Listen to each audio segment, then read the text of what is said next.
Salam sejahtera dan selamat pagi untuk seluruh warga Tuhan dimanapun kalian berada. God is good, all the time, God is good. Sungguh benar Tuhan itu sungguh baik, teramat baik bagi saya dan Anda semua. Kita patut bersyukur kepada Tuhan karena memberi kesempatan untuk kita hidup hari ini dan berkesempatan untuk menikmati akan kebenaran firman-Nya. Tuhan Yesus pernah berkata, "Langit dan bumi akan berlalu, tetapi perkataanku tidak akan berlalu. Sebab Dia adalah Alfa dan Omega, yang awal dan yang akhir." Dia adalah firman Tuhan yang menjadi pelita bagi kaki kita dan terang bagi jalan kita. Dia adalah gembala yang baik bagi kita semua, sehingga tidak ada sesiapapun yang boleh menghalang atau mencabut firman Tuhan yang sudah ada ditanam di dalam kita. Doa dan harapan saya, kiranya seluruh jemaat Tuhan dimanapun kalian berada, hidup dalam kondisi sehat secara tubuh jasmani, terlebih rohani kita, sebab kalian dijaga oleh penjaga yang tidak pernah terlelap dan dipelihara oleh gembala yang sangat baik, yaitu Yesus Kristus. Paulus juga pernah berkata, "Hendaklah hidupmu berpadanan dengan Injil Kristus, supaya apabila aku datang, aku melihat, dan apabila aku tidak datang, aku mendengar, bahwa kamu teguh berdiri dalam satu roh, dan sehati sejiwa berjuang untuk iman yang timbul dari berita Injil."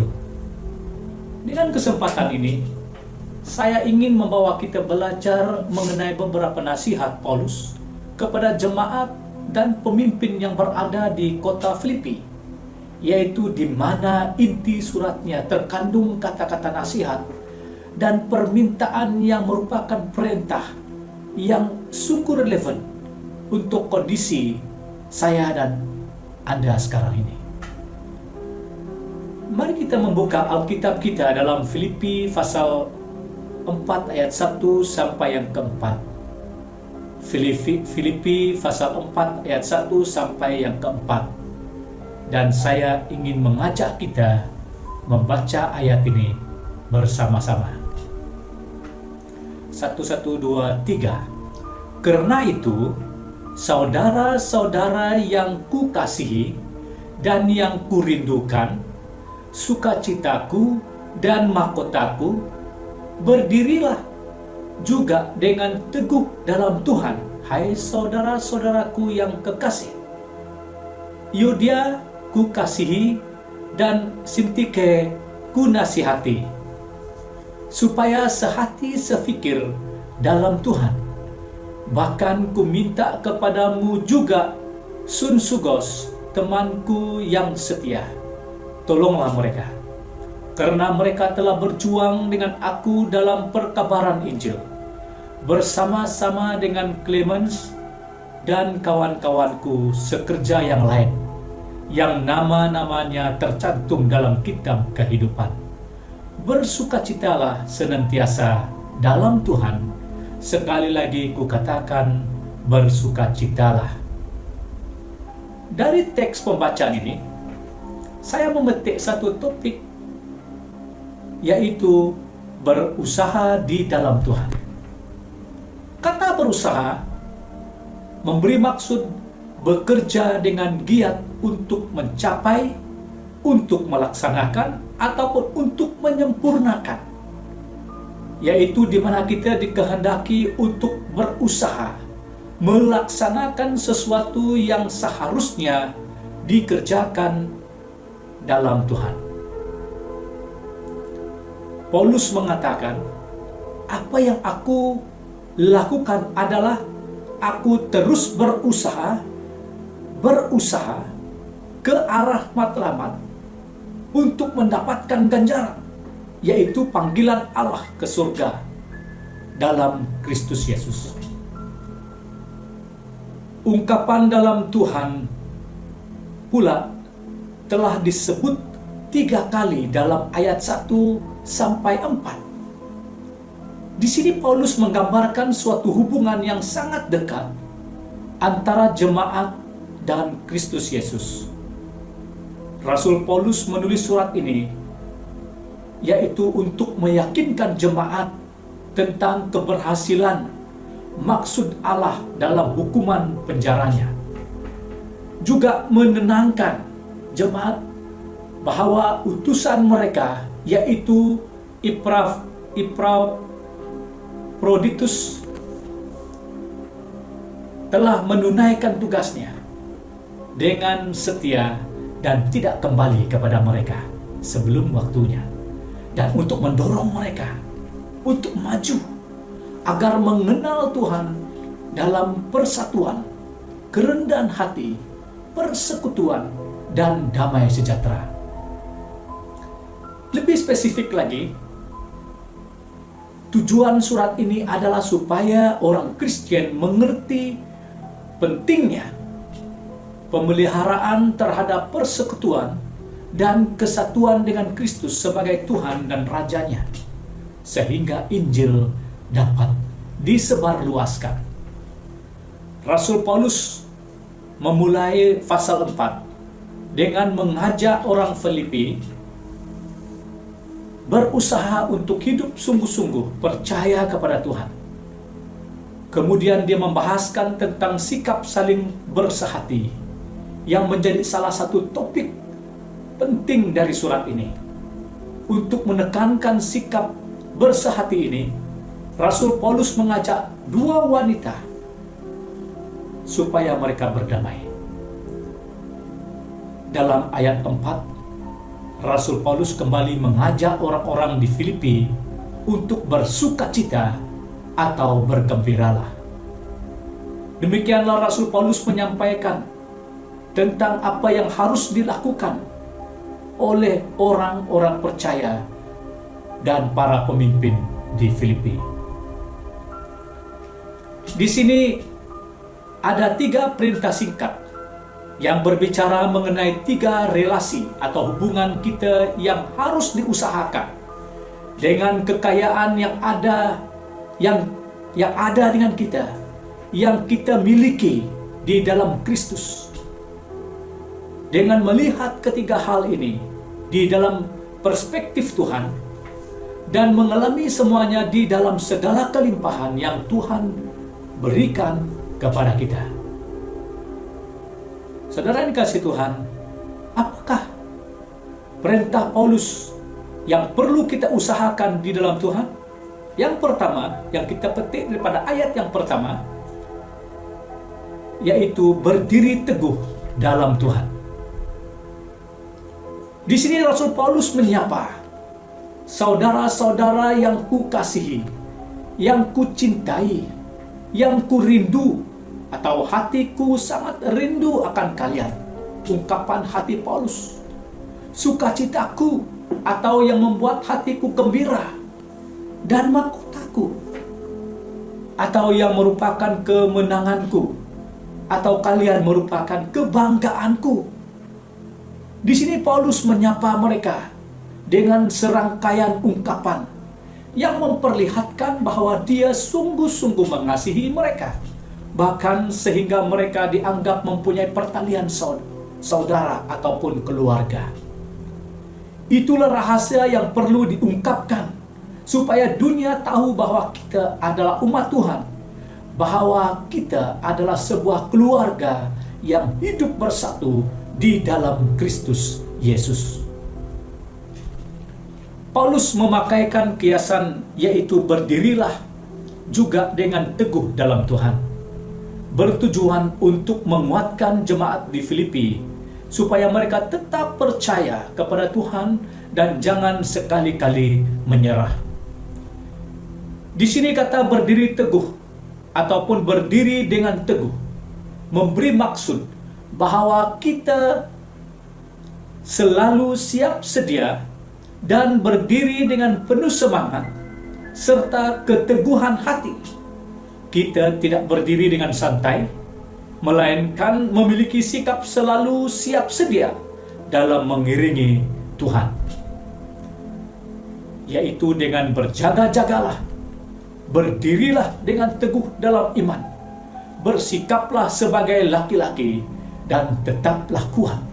1 Korintus 16 ayat yang ke-13.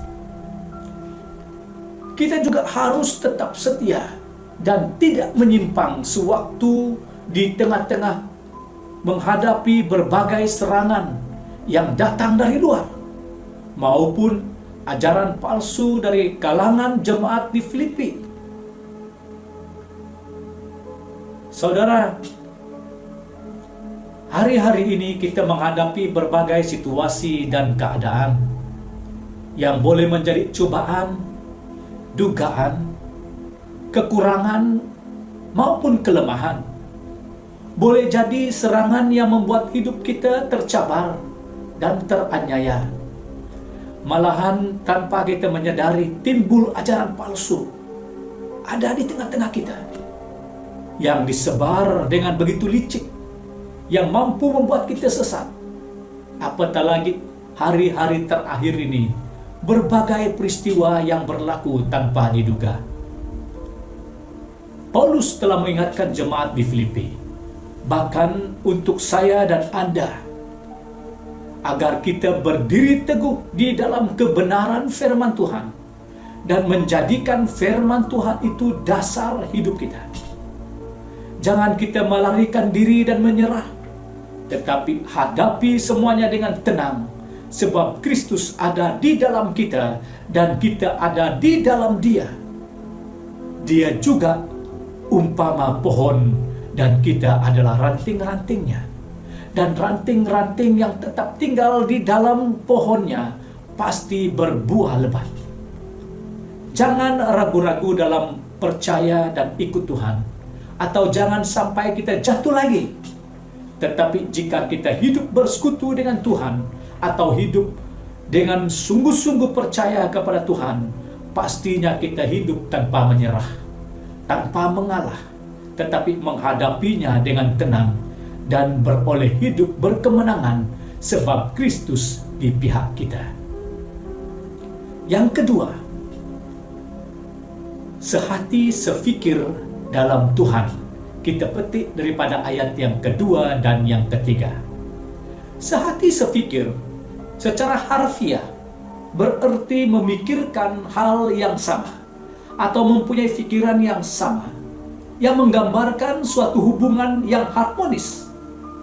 Kita boleh menemukan bahagian ini dalam pasal 2 ayat yang kedua. Bersatu dan rukun jika diusahakan dengan erat dalam Tuhan, yaitu di mana bersatu dan rukun akan terjadi. Sehati sefikir dalam Tuhan merupakan perintah Paulus yang kedua. Dalam ayat 2, Paulus secara spesifik menyebut nama Euodia dan Sintike, nama dua orang wanita di dalam jemaat Filipi. Dalam konteks kelihatannya ada konflik. Mereka sering berbeza pendapat, membuat perselisihan, dan pertengkaran terjadi di antara mereka, di mana ada nada sedih dan prihatin Paulus. Seperti mana yang dikatakan dalam terjemahan bahasa Malaysia, Paulus berkata, Euodia dan Sintike, aku memohon supaya kamu berdua sehati sebagai saudara seiman yang mentaati firman. Saudara, memang sukar untuk sehati sefikir jika sikap dan pikiran kita di luar Tuhan. Cara berpikir kita berdasarkan atas kedagingan dan pendapat diri sendiri, bukan berdasarkan firman Tuhan dan kehendak Tuhan. Rasanya persaudaraan yang erat tidak mungkin tercipta tanpa melibatkan Kristus sebagai Tuhan di dalamnya. Sehingga Paulus juga memohon agar temannya Sonsugos, yaitu teman baiknya yang setia untuk tampil menolong kedua wanita tersebut. Dia melibatkan orang lain untuk membantu supaya tujuan pelayanan dan pemberitaan akan mencapai matlamat yang benar. Demikian juga firman Tuhan memanggil kita untuk sehati dan sepikir dalam Tuhan. Firman Tuhan katakan, hendaklah kalian mempunyai pikiran yang sama, sebab kalian adalah orang-orang yang percaya kepada Allah. Sehati sepikir juga menekankan bahwa relasi kita dengan orang yang ada di sekitar hidup kita terpelihara. Kemungkinan ada tujuan Tuhan yang baik untuk kita, di mana Tuhan memanggil orang, menempatkan orang seperti Sonsugos ada di tengah-tengah kita, ada di tengah keluarga kita, ada di tengah-tengah gereja kita, untuk memperdamaikan kita, untuk mempersatukan kita. Saudaraku, betapa pentingnya memiliki kesatuan di dalam Kristus. Sebab hidup sehati, sepikir, seharusnya bermula dengan diri kita. Suami, istri, keluarga, dan saudara di sekitar kita. Bahkan teman-teman sepelayanan maupun gereja kita. Tanpa persatuan dan kesatuan iman dalam Kristus, kita tidak dapat menuruti perintah Tuhan untuk saling mengasihi. Sebab seharusnya kita mengasihi Tuhan dan saudara yang kelihatan, sehingga ada persaudaraan. Orang-orang yang berbeza dalam banyak perkara sekarang harus dipersatukan di dalam Kristus. Jemaat Tuhan yang kukasihi, apakah sebabnya kita tidak dapat sehati sepikir? Harus kita tahu bahwa ianya adalah karena iblis turut bekerja di dalam persoalan kita. Bahkan juga kedagingan ataupun hawa nafsu, emosi kita, penyebab malahan sikap kesombongan, kepentingan diri sendiri, bahkan juga karena tidak kasih, tidak mengasihi, sehingga tidak ada pengampunan, tidak ada pengertian, dan tidak ada timbang rasa terhadap orang lain. Dengan ini saudara ini kasih Tuhan, kita perlu berusaha untuk hidup sehati sepikir, yaitu kita harus dipenuhi oleh Roh Kudus, sebab buah Roh Kudus harus dinyatakan dalam hidup kita sebagai umat Tuhan. Kita harus saling mengasihi, takut akan kebenaran firman. Kita juga harus rela berkorban dan mati bagi kepentingan diri sendiri. Kita harus sering ingatkan Tuhan dalam pekerjaannya. Kita harus hidup dalam Tuhan dan belajar menyangkal diri, memikul salib, yaitu harus dengan sikap rendah hati, menganggap orang lain lebih utama, dan mengerti diri pada orang lain. Itulah hal-hal yang harus kita usahakan supaya kita menjadi sehati sepikir. Yang ketiga, bersukacita dalam Tuhan. Daripada ayat yang keempat, Paulus kembali mengajak orang-orang di Filipi untuk bersukacita. Bersukacita adalah hal yang sangat ditekankan oleh Paulus dalam ayat ini. Dia menekankan agar jemaat di Filipi sentiasa bersukacita. Sebab kata bersukacitalah yang dipakai 2 kali dalam ayat ini dapat diterjemahkan dengan bentuk kalimat yang menyatakan harapan. Misalnya, semoga kalian sentiasa bersukacita karena kalian sudah hidup dalam persekutuan dengan Tuhan. Sekali lagi aku katakan, semoga kalian bersukacita. Bersukacitalah diterjemahkan dalam bentuk perintah.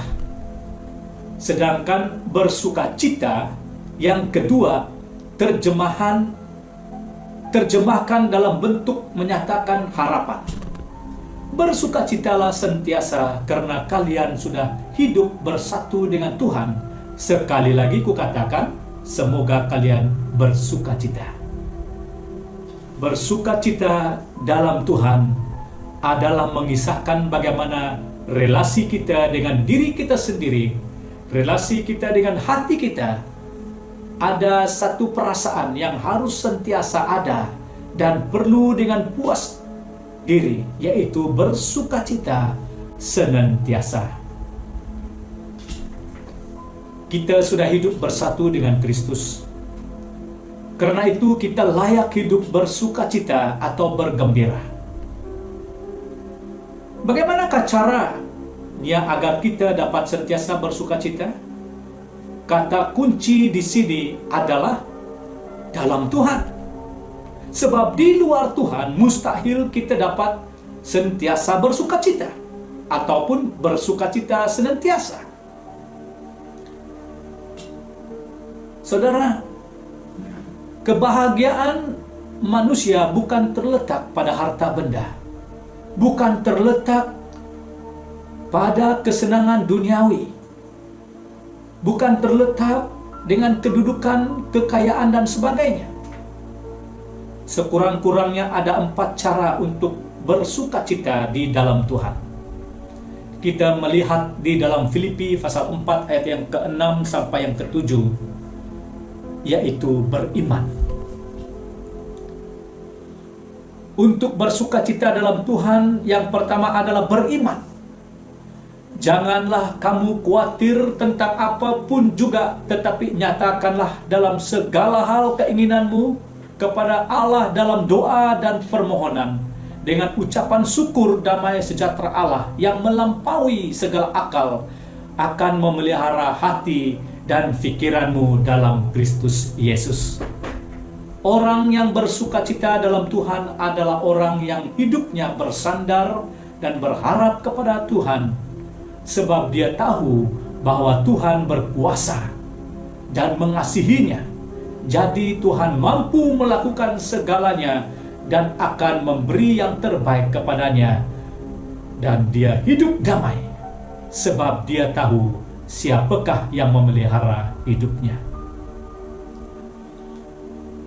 Bersukacita dalam Tuhan yang kedua adalah bersyukur, daripada ayat yang ke-13.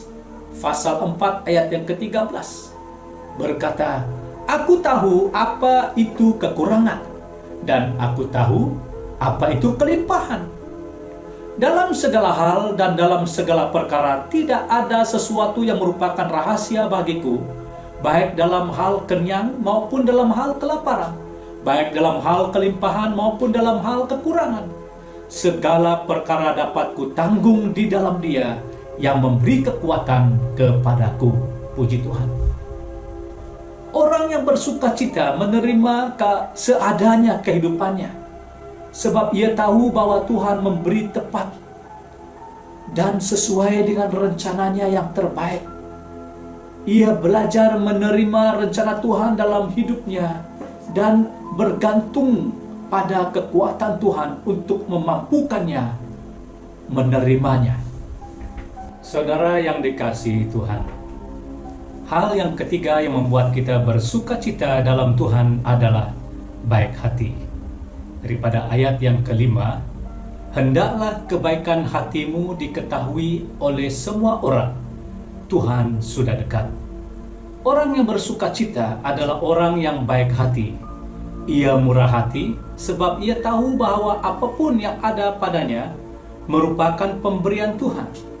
Ia memberi sebab dia yakin pada pemeliharaan Tuhan atas hidupnya. Memberi tidak akan membuat kekurangan. Sebaliknya, memberi membuatnya hidup berkelimpahan di dalam Tuhan. Yang berikutnya dari ayat 8 yang berbunyi, Jadi akhirnya saudara-saudara, semua yang benar, semua yang mulia, semua yang adil, semua yang suci, semua yang manis, semua yang sedap didengar, semua yang disebut kebajikan dan patut dipuji, fikirkanlah semuanya itu. Hal yang membuat kita bersukacita dalam Tuhan adalah bersih. Orang yang bersukacita adalah orang yang berfikiran dan berhati bersih.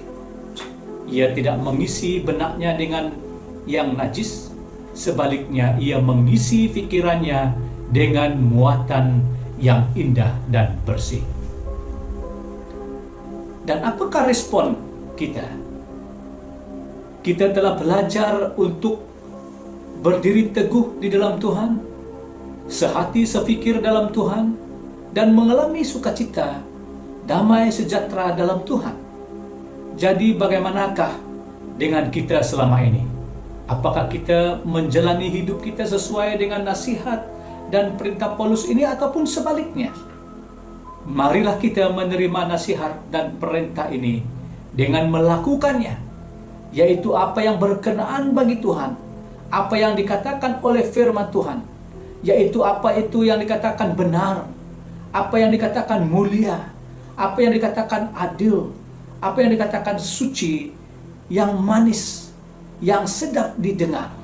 Sebagai kesimpulan di sini, sebagai jemaat Tuhan, berusaha di dalam Tuhan Yesus Kristus, supaya kita berakar di dalam Tuhan dan dibangun di atas kebenaran firman Tuhan, bertambah teguh dalam iman yang telah diajarkan kepada kita, dan biarlah hati kita melimpah dengan syukur.